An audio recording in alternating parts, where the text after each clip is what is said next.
Laurent, bonjour. Bonjour à tous. La question que j'ai envie de te poser est la suivante, parce que je fais le constat suivant, c'est que les institutionnels, les investisseurs institutionnels sont plutôt tempérés, voire préoccupés par rapport aux perspectives de marché, quant aux perspectives de marché. Mais ces mêmes marchés boursiers sont plutôt résilients. On a l'impression que finalement, ils ont complètement digéré la panique provoquée par les droits de douane. Alors, comment expliquer en fait ce décalage entre la perception que l'on peut avoir d'un sentiment chez les institutionnels, qui normalement font le marché, et cette même résilience des dits marchés? Alors, c'est extrêmement vrai. Alors, je rappelle la situation. Aujourd'hui, on est revenu quasiment au plus haut, que ce soit sur les indices américains ou sur l'Europe, où le DAX est au plus haut, le FTSE est au plus haut. Alors même, j'allais dire que les perspectives de croissance mondiale sont plutôt, moins bonnes qu'elles n'étaient il y a quelques mois. J'en veux par exemple la Banque mondiale qui vient cet après-midi de baisser encore ses estimations de croissance pour l'année 2025 à 2,3%. Ils étaient à 2,7% auparavant, et ce qui serait la plus faible croissance mondiale au cours des 17 dernières années. Donc effectivement, un ralentissement assez sensible. Alors qu'on le disait, dans le même temps, les marchés sont plus hauts.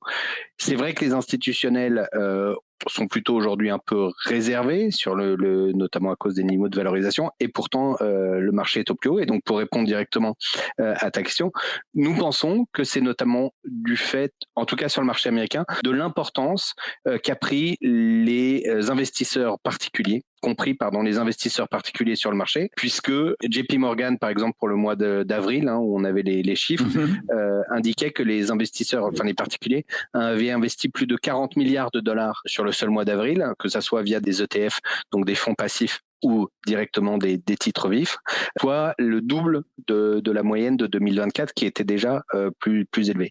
Et Global Market Observer, pareil, indiquait que la part des investisseurs particuliers avait représenté, toujours sur ce mois d'avril, sur la fin avril, plutôt je crois sur les 15 derniers jours d'avril, 36% des échanges, ce qui est absolument énorme, puisqu'historiquement on est plutôt entre 10 et 15%, avec je crois en moyenne de long terme de 12. Donc 36%, c'est 3 fois plus que la moyenne de long terme, et on voit bien que effectivement les investisseurs, et notamment les investisseurs américains particuliers, sont plus enclins à jouer la dynamique court terme et les bonnes nouvelles qu'on voit sur les actions européennes, puisque c'est un dernier élément qu'il faut citer. Quand on regarde les résultats du premier trimestre, on a quand même une poursuite de très bonnes publications aux États-Unis, puisqu'on est resté avec 75% de sociétés qui ont battu entre guillemets les attentes. Alors, il faut tempérer, vous savez que le jeu aujourd'hui en bourse de toutes les sociétés, c'est de faire baisser un petit peu les attentes pour surprendre positivement et ne pas décevoir. Ça, c'est la règle numéro 1 de la communication financière, ne pas décevoir. Donc 75%, on est à peu près dans la moyenne historique. Donc ça, c'était plutôt des bonnes nouvelles. Doivent être tempérées quand même par le fait que les indications, les perspectives de résultats, tant sur le deuxième trimestre que sur le reste de l'année, ont elles été jugées un tout petit peu décevantes. Mais les publications en elles-mêmes sur le premier trimestre étaient de très bonne qualité. Et donc les gens qui s'attendaient à avoir, pas un effondrement, mais au moins une érosion de la base de profit des sociétés américaines, en ont été pour leurs frais. Très bien. Alors, tu faisais allusion, Laurent, aux prévisions de la Banque mondiale, qui finalement, pour sa part, un ralentissement assez notable de la croissance à l'échelle de la planète. Mais on voit bien qu'il y a tout de même une difficulté à faire des prévisions, et j'en veux pour preuve tout de même ce graphique. Alors, là, en l'occurrence, il n'est pas émis par un bureau d'études, il ne provient pas d'un bureau de recherche économique. C'est un site de Paris, mais qui est assez révélateur de l'opinion générale et de la fluctuation de l'opinion générale. En l'occurrence, on avait à peu près 66% des parieurs qui envisageaient une récession en avril et en mai, et maintenant on n'est plus qu'à 26%. Alors, on va me dire, un économiste, c'est pas un parieur. Non, certes, mais quand on discute avec les économistes, on voit bien qu'ils sont tout de même bien embêté pour faire des prévisions dans le contexte actuel, surtout que tout bouge très vite. Donc ça, c'est le premier point. Et puis, puisque on parle des investisseurs particuliers, là, on a une donnée qui a été produite par Apollo, c'est un asset manager, qui considère qu'en fait, au premier trimestre, les data centers, enfin l'investissement dans les data centers a ajouté 1 point de croissance au PIB américain. Et tu disais que les particuliers faisaient le marché. Je pense que c'est le genre de données que jouent principalement les particuliers. Et d'ailleurs, est-ce qu'ils ne jouent pas plutôt les progressions de chiffre d'affaires que les résultats ? Alors moi je le pense, c'est notamment pour ça que quand on regarde les ratios de valorisation aujourd'hui sur le marché américain, ils sont relativement élevés et les investisseurs peut-être particuliers un peu plus que les institutionnels s'attachent à la première ligne, donc celle du chiffre d'affaires, qui, si elle marque une progression spectaculaire, est vécue favorablement. Juste pour revenir peut-être sur nos amis économistes, il faut reconnaître à leur décharge que l'exercice de prévision est pas du tout facile, puisque on ne sait pas où s'arrêteront les barrières douanières, les tarifs douaniers qui sont mis en place aujourd'hui, puis qui ont été suspendus pour 90 jours, dont on ne sait pas où ils vont se...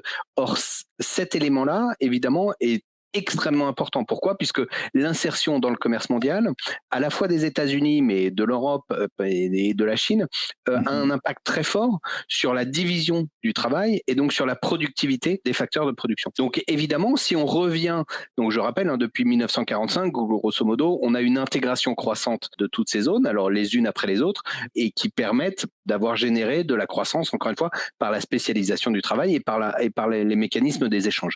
Si on revenait durablement là-dessus, il est certain que les prévisions de croissance seraient amenées à être réduites fortement. Or, aujourd'hui, comme je le disais, on ne sait pas où on va atterrir, puisque l'administration américaine négocie vraiment pays par pays et dans un cadre qui est un petit peu large, puisqu'on était à 140% de hausse sur les produits chinois il y a encore très peu de temps et on ne sait pas où on va arriver. Donc, ce qui est étonnant, par contre, c'est que normalement, cette incertitude en bourse, elle est pénalisée.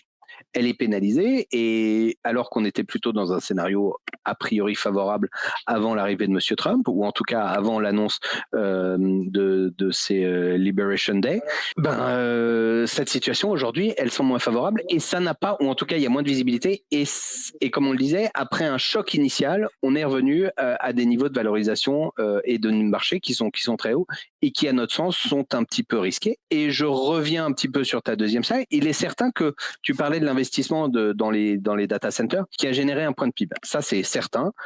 Ces investissements ont eu lieu.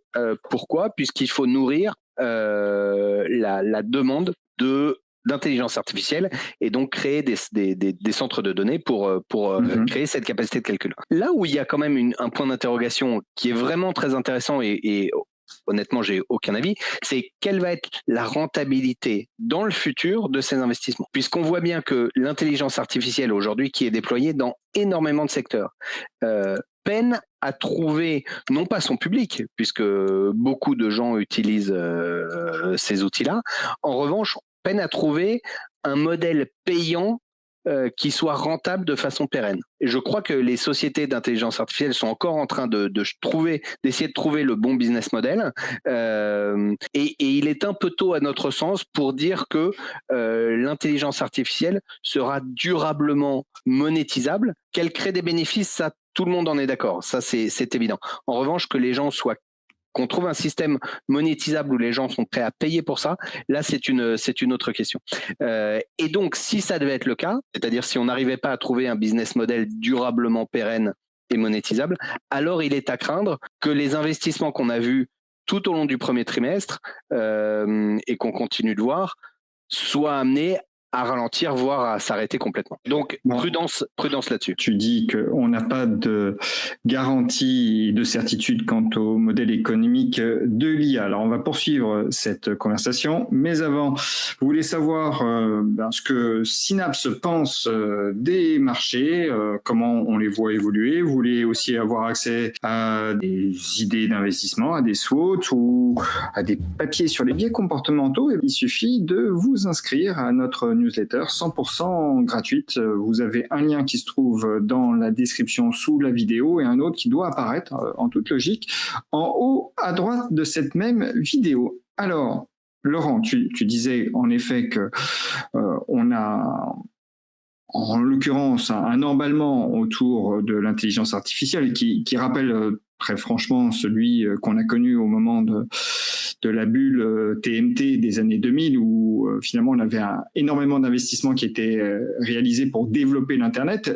Personne ne doutait que l'Internet s'installe dans le paysage, mais personne ne savait aussi quels seraient les gagnants et les perdants et quels seraient les modèles économiques vraiment développés à partir de ça. Donc là, on a un peu cet inconnu, c'est certain.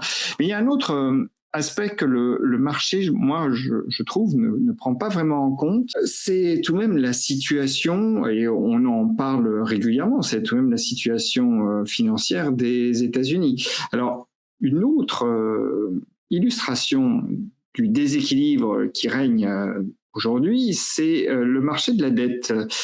Et là encore, c'est un graphique qui est extrait de la recherche d'Apollo, et qu'est-ce qu'il nous dit? Bien qu'environ la moitié des émissions obligataires aujourd'hui sont représentées par les bons du Trésor américain. C'est tout de même symptomatique d'un déséquilibre profond et c'est assez pernicieux pour l'économie puisque ce qu'on finalement mobilise pour financer l'État fédéral ne va pas aux investissements créateurs de richesse et de productivité dans l'économie. Alors, on va me dire que la situation américaine n'est pas que l'apanage des États-Unis. Enfin, je veux dire que ce déséquilibre n'est pas que l'apanage des États-Unis, c'est tout à fait vrai. Mais quand on voit ces données-là, on se dit tout de même qu'on obère les perspectives de croissance.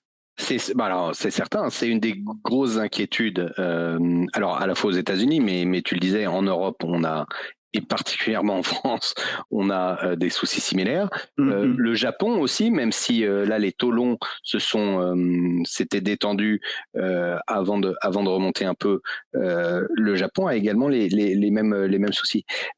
Et aux États-Unis, ce qui est très intéressant, c'est que on voit s'installer depuis jeudi dernier et depuis la rupture quasi amoureuse entre Donald Trump et Elon Musk, l'arrivée de cette problématique au cœur du débat, puisque vous savez que l'idée c'était, pour résumer simplement, Elon Musk devait couper très fortement, faire des économies très fortement dans les dépenses à la fois fédérales et extra-fédérales, bref, toutes les dépenses, via donc son département d'efficacité des dépenses gouvernementales. Et ces économies étaient censées financer des baisses d'impôts massifs que le président Trump avait promis. Force est de constater que pour tout un ensemble de raisons, l'équipe d'Elon Musk n'a pas réussi ou n'a pas du tout délivré les baisses de coûts ou les baisses de dépenses que ce que tout le monde promise. Voilà. Or, le président Trump, lui, il a continué avec l'idée de faire d'abord des hausses de dépenses assez significatives dans certains secteurs et de poursuivre des baisses d'impôts. Donc on arrive avec un déficit budgétaire qui est proprement abyssal, ou en tout cas une projection budgétaire de déficit budgétaire qui est proprement abyssal.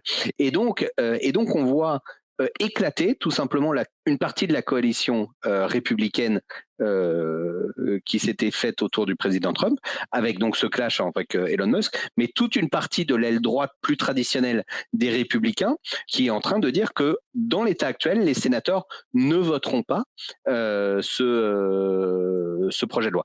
Donc on a là peut-être les prémices d'une crise entre guillemets politique sur cet élément de dette. On rajoute à ça évidemment ce qui est en train de se passer en Californie. Bref, il me semble que moi il y a des raisons objectives d'être un petit peu prudent sur la situation américaine à court terme.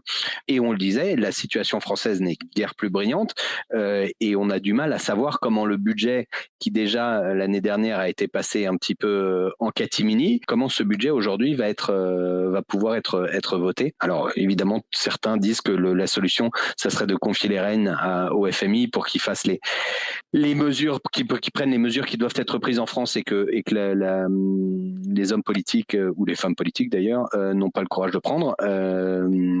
Mais voilà, je pense qu'il faut effectivement garder un œil très attentif sur ces éléments de dette des gouvernements, parce que ça peut être un élément systémique important. Et dernier point, mais je vais aller assez vite, on repart du Japon. Il est certain que si demain, avec l'inflation qui semble repartir au Japon, la Banque du Japon était obligée de remonter ses taux. L'impact serait évidemment important pour le gouvernement japonais, et puisque vous savez que le taux d'endettement du Japon est de plus de 200%, donc c'est colossal, mais il est probable aussi que ça ait des répercussions sur l'ensemble des actifs mondiaux. Pourquoi ? Puisqu'une partie de ce qu'on appelle le carry trade, qui est tout simplement le fait de s'endetter en japonais, enfin en devise japonaise, en yens et avec des taux japonais pour investir dans des actifs en dehors du Japon, et donc bénéficier du coût de portage, enfin du portage favorable entre ces deux rémunérations, eh bien ces opérations pourraient se déboucler, et on a vu l'année dernière, au cœur de l'été, que ça pouvait avoir des impacts importants. Alors très probablement, les montants en jeu ont été réduits, mais il est tout aussi probable qu'il en reste des montants assez significatifs. Donc là aussi, quelque chose à surveiller, et je pense qu'un investisseur action aujourd'hui doit garder un œil attentif sur l'évolution des taux longs, que ce soit aux États-Unis. Vous savez que cette semaine est une grosse semaine d'émissions pour les États-Unis. On a du 3 ans qui est émis aujourd'hui, on a du 10 ans demain, et on a surtout du 30 ans jeudi. Donc à suivre là aussi de près. Donc gardez un œil sur ces taux longs. Bon, je perçois dans tes propos le maintien, la persistance d'une relative prudence, prudence que tu affiches depuis un certain nombre de semaines maintenant, à l'égard des marchés. Tu confirmes ? Oui, absolument. Et alors attention, ça ne veut pas dire qu'il ne faille pas avoir d'actifs en bourse, ça pas du tout. En revanche, je pense qu'il faut toujours être assez sélectif. D'abord, éviter de jouer les trends macro. Parce qu'on le disait, la visibilité aujourd'hui est très faible et il peut y avoir des retours de bâton très forts. Donc nous, de toute façon, en plus, c'est un petit peu notre spécialité, on privilégie le stock picking. Et j'ai envie de dire, d'un point de vue sectoriel, alors c'est pas très sexy, préférer des valeurs qui sont très exposées à l'Europe, pas trop à la Chine et aux États-Unis, donc extrêmement domestiques, plutôt avec des niveaux de valorisation attrayants, si possible des dividendes un peu sympas, qui limite des risques. Donc on retombe un peu toujours sur la même chose, la distribution alimentaire, c'est pas très sexy, les télécoms, c'est pas très sexy, les utilities, pareil, banques, alors là il faut être un peu sélectif et vraiment privilégier les banques un peu entre guillemets régionales plutôt que les grandes banques, mais voilà, ce type de secteur, alors c'est vrai que c'est un peu ennuyant, mais ça a bien performé, il faut le reconnaître, et nous on continue de penser que c'est des secteurs sur lesquels il faut continuer de rester investi. On va s'en tenir là, n'hésitez pas à commenter et à partager cette émission si vous l'appréciez, à mettre un pouce vers le haut si, encore une fois, vous avez aimé.